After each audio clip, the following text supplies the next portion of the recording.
મળતી માહિતી અનુસાર સરથાણા વિસ્તારમાં આવેલા સિલ્વર બિઝનેસ હબની લા મરીના હોટલમાં એક દંપતીએ રૂમ ભાડે રાખ્યો હતો.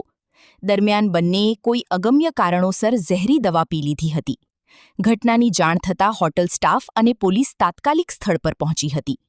આ ઘટનામાં યુવતીનું સ્થળ પર જ મોત નીપજ્યું હતું, જ્યારે યુવકને ગંભીર હાલતમાં સારવાર અર્થે હોસ્પિટલમાં ખસેડવામાં આવ્યો છે. પ્રાથમિક તપાસમાં બંનેએ 1 વર્ષ પહેલા પ્રેમ લગ્ન કર્યા હોવાનું સામે આવ્યું છે. દંપતીએ આટલું ગંભીર પગલું શા માટે ભર્યું તે અંગે હજુ સ્પષ્ટ કારણ સામે આવ્યું નથી. હાલ સરથાણા પોલીસ સમગ્ર મામલે વધુ તપાસ કરી રહી છે અને ઘટનાના કારણો જાણવા પ્રયાસ હાથ ધર્યા છે.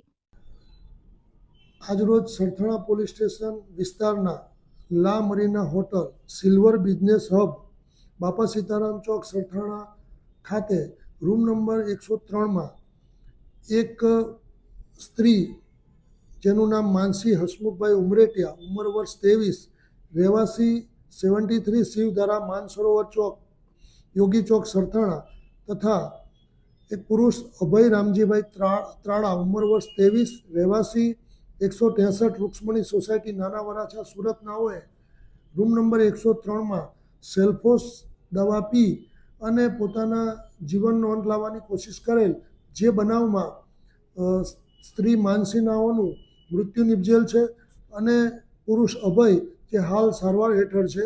પ્રાથમિક રીતે જે આ બાબતની જાણકારી સરથાણા પોલીસ સ્ટેશનને બનતા ત્યાં ત્વરિત પહોંચી જઈ તેઓને સારવાર અર્થે હોસ્પિટલમાં મોકલાવેલ છે અને પ્રાથમિક રીતે તપાસ કરતાં આ બંને વ્યક્તિઓના મેરેજ થઈ ગયેલા હતા. તેઓએ કોર્ટ મેરેજ કરી લીધેલ હતા અને ઘરેથી પણ લગ્ન કરવાની સંમતિ મળેલ હતી અને ટૂંક સમયમાં જ હિન્દુ રીતિ રિવાજ મુજબ તેઓના લગ્ન થવાના હતા, પરંતુ કોઈ અગમ્ય કારણોસર તેઓએ આ ઝેરી પદાર્થ પી અને પોતાનું મોત નિપજાવેલ હોય, જે અનુસંધાને હાલ સરથાણા પોલીસ સ્ટેશન તપાસ કરી રહેલ છે.